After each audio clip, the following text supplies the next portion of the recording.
नमस्कार, स्वागत छ तपाईहरुलाई मेरो युट्युब च्यानलमा। आज फन्डामेन्टल एनालाइसिस फर बिगिनर्स सिरिजको तेस्रो एपिसोड लिएर तपाईहरु सामु आइपुगेको छु। यस एपिसोडमा हामी कुनै पनि कम्पनीको इन्कम स्टेटमेन्ट अर्थात् आय विवरण कसरी अध्ययन गर्ने र यसलाई अध्ययन गर्दाखेरि कस्ता कुराहरुलाई विशेष ध्यान दिने भन्ने बारेमा चर्चा गर्नेछौँ। इन्कम स्टेटमेन्ट अर्थात् आय विवरण यसले कुनै निश्चित समयावधिमा कम्पनीले आर्जन गरेको आम्दानी, त्यसले गरेका सम्पूर्ण खर्चहरू र कम्पनीले कमाएको नाफा अथवा भोगेका नोक्सानहरूको अवस्था देखाउँदछ। इन्कम स्टेटमेन्ट अध्ययन गर्नुभन्दा पहिले केही महत्त्वपूर्ण शब्दावलीहरू जुन इन्कम स्टेटमेन्टमा प्रयोग हुन्छन् ती बारे बुझ्न अत्यन्त जरुरी छ। सुरु गरौँ रेभिन्यूबाट। रेभिन्यू भन्नाले कम्पनीले उत्पादन गरेका वस्तु तथा सेवाहरू बेचेर प्राप्त गरेको कुल आयलाई बुझिन्छ। यस्तो आयमा कुनै पनि किसिमका खर्च काटिएको हुँदैन। अर्को रहेको छ अपरेटिङ एक्सपेन्सेस। अपरेटिङ एक्सपेन्सेस भन्नाले रेभिन्यू जेनेरेट गर्नका लागि लागेका सम्पूर्ण सञ्चालन खर्चहरू भन्ने बुझिन्छ।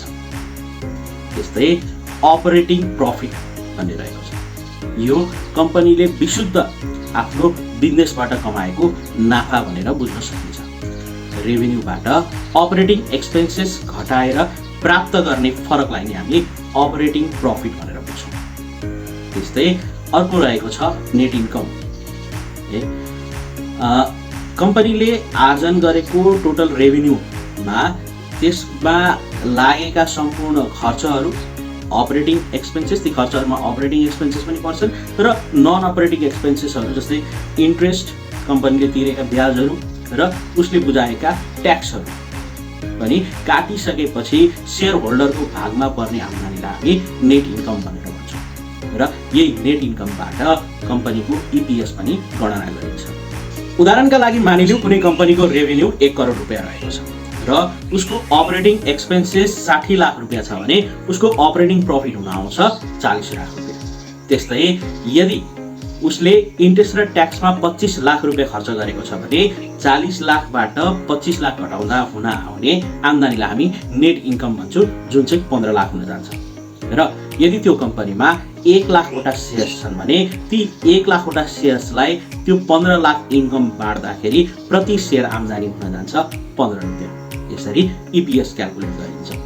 धेरैभन्दा धेरै लगानीकर्ताहरू यही इपिएसलाई मात्र हेरेर आफ्नो लगानी निर्णय बनाउने गर्नुभएको पाइएको छ। तर त्यसो गर्नु भुल पनि हुन सक्छ।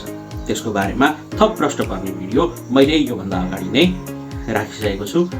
डिस्क्रिप्सनमा लिङ्क छ, कृपया त्यहाँ गएर फेरि पनि हेर्न सक्नुहुनेछ। अब कुरा गरौँ इन्कम स्टेटमेन्ट अध्ययन गर्दाखेरि विशेष ध्यान दिनुपर्ने कुराहरू चाहिँ के हुन् त भनेर। सबभन्दा पहिला कुरा गरौँ रेभिन्यू।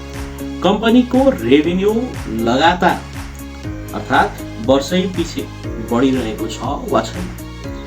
यदि कम्पनीले आफूले आर्जन गर्ने आय वर्षै पछि बढाउँदै गएको छ भने त्यस्ता कम्पनीलाई राम्रो कम्पनी मान्न सकिन्छ।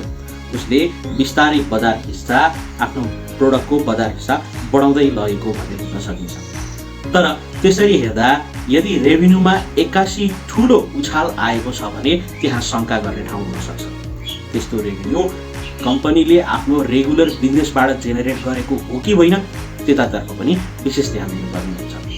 त्यस्तै कम्पनीका एक्सपेन्सेसहरू अथवा भनौँ कस्ट जुन लागतहरू छन् ती लागतहरू कम्पनीको नियन्त्रणभित्र छन् वा छैनन् भन्ने कुरा पनि विचार गर्नुपर्ने हुन्छ। यदि लागतको वृद्धि दर चाहिँ कम्पनीको रेभिन्यूको वृद्धि दर भन्दा धेरै भएमा त्यस्ता कम्पनीलाई राम्रो मान्न सकिँदैन र लगानीकर्ताहरू सचेत रहनुपर्ने आवश्यकता हुन्छ। स्थिर लागत भएको कम्पनी धेरै राम्रो मानिन्छ। अपरेटिङ प्रफिट भन्नाले कम्पनीले विशुद्ध आफ्नो बिजनेसबाट कमाएको नाफा। यदि यो अपरेटिङ प्रफिटमा चाहिँ धेरै नै ठुलो फ्लक्चुएसन अथवा कुनै वर्ष एकदमै कम कुनै वर्ष एकदमै ज्यादा देखिएको छ भने त्यस्ता कम्पनीहरू कन्सिस्टेन्ट मानिँदैनन् र त्यस्तामा लगानी गर्नु जोखिमपूर्ण हुन सक्छ। त्यसैले इन्कम स्टेटमेन्ट हेर्दाखेरि अपरेटिङ प्रफिट स्थिर छ वा छैन अथवा बढिरहेछ वा छैन भन्ने कुरामा विशेष ध्यान दिनुपर्ने हुन्छ। र इपिएस स्थिर अथवा एउटा स्थिर रेटमा वृद्धि भइरहेछ वा छैन। इपिएसमा अचानकदेखि नै ठुलो उछाल पनि लगानीकर्ताको लागि फाइदाजनक भने नहुन सक्छ। त्यस्ता इपिएस कहाँबाट आएको हो, के कारणले देखा परेको हो, त्यो सम्बन्धी अनुसन्धान गर्न एकदमै आवश्यक छ। वर्षै पछि बढिरहेका इपिएस चाहिँ लगानी गर्नको लागि अथवा इपिएस भएका कम्पनी चाहिँ लगानी गर्नका लागि उत्तम मानिन्छ। इन्कम स्टेटमेन्ट अध्ययन गर्नु, त्यसका भित्री कुराहरूलाई केलाउनु नेप्सेका लगानीकर्ताहरूको लागि एकदमै महत्त्वपूर्ण विषय हुन सक्छ। कुनै पनि कम्पनीको वित्तीय विवरणहरू लगातार रूपमा अध्ययन गर्ने बानीले त्यस्ता कम्पनीहरूमा भएका बेथितिहरू अथवा त्यहाँ रहेका लुपहोलहरू पत्ता लगाउन सजिलो हुन्छ। त्यसैले कम्पनीका वित्तीय विवरणहरू रेगुलर रूपमा अध्ययन गर्ने बानी बसाल्नुहोस्। यसले तपाईँलाई सजग र सुसूचित लगानी निर्णय लिन मद्दत गर्दछ। यदि त्यहाँ कुनै किसिमका फ्रडहरू, कुनै किसिमका म्यानिपुलेसनहरू तपाईँले गन्ध पाउनुभयो भने त्यस्ता कम्पनीहरूबाट टाढै बस्न तपाईँको अध्ययनले मद्दत गर्दछ। इन्कम स्टेटमेन्टको अध्ययनबाट लगानीकर्ताहरूले कम्पनीको मुनाफा, त्यसमा रहेका सञ्चालकहरूको सञ्चालन कौशलता, कम्पनीको वित्तीय स्वास्थ्य परीक्षण गर्नको लागि अन्तर्दृष्टि प्रदान गर्दछ। कुनै पनि कम्पनीका वित्तीय विवरणहरू कम्पनीको आफ्नै वेबसाइटमा रहेका एनुअल रिपोर्ट र नेप्से र डेप्सेसँग सम्बन्धित विभिन्न वेबसाइटहरू र विभिन्न एप्लिकेसन्सहरू छन्, त्यहाँ गएर सहजै रूपमा प्राप्त गर्न सकिन्छ। आजको भिडियो तपाईँहरूलाई पक्कै उपयोगी होला भन्ने आशा गरेको छु। यदि भिडियो मन परेमा लाइक र सेयर गर्नुहोला र च्यानललाई सब्स्क्राइब गर्नुहोला र तपाईँहरूको केही जिज्ञासा भए कमेन्टमा पनि लेखिदिनु होला। अर्को पटक कम्पनीको एनालाइसिस गर्नको लागि आवश्यक पर्ने महत्त्वपूर्ण फाइनेन्सियल रेसियोजहरूको बारेमा चर्चा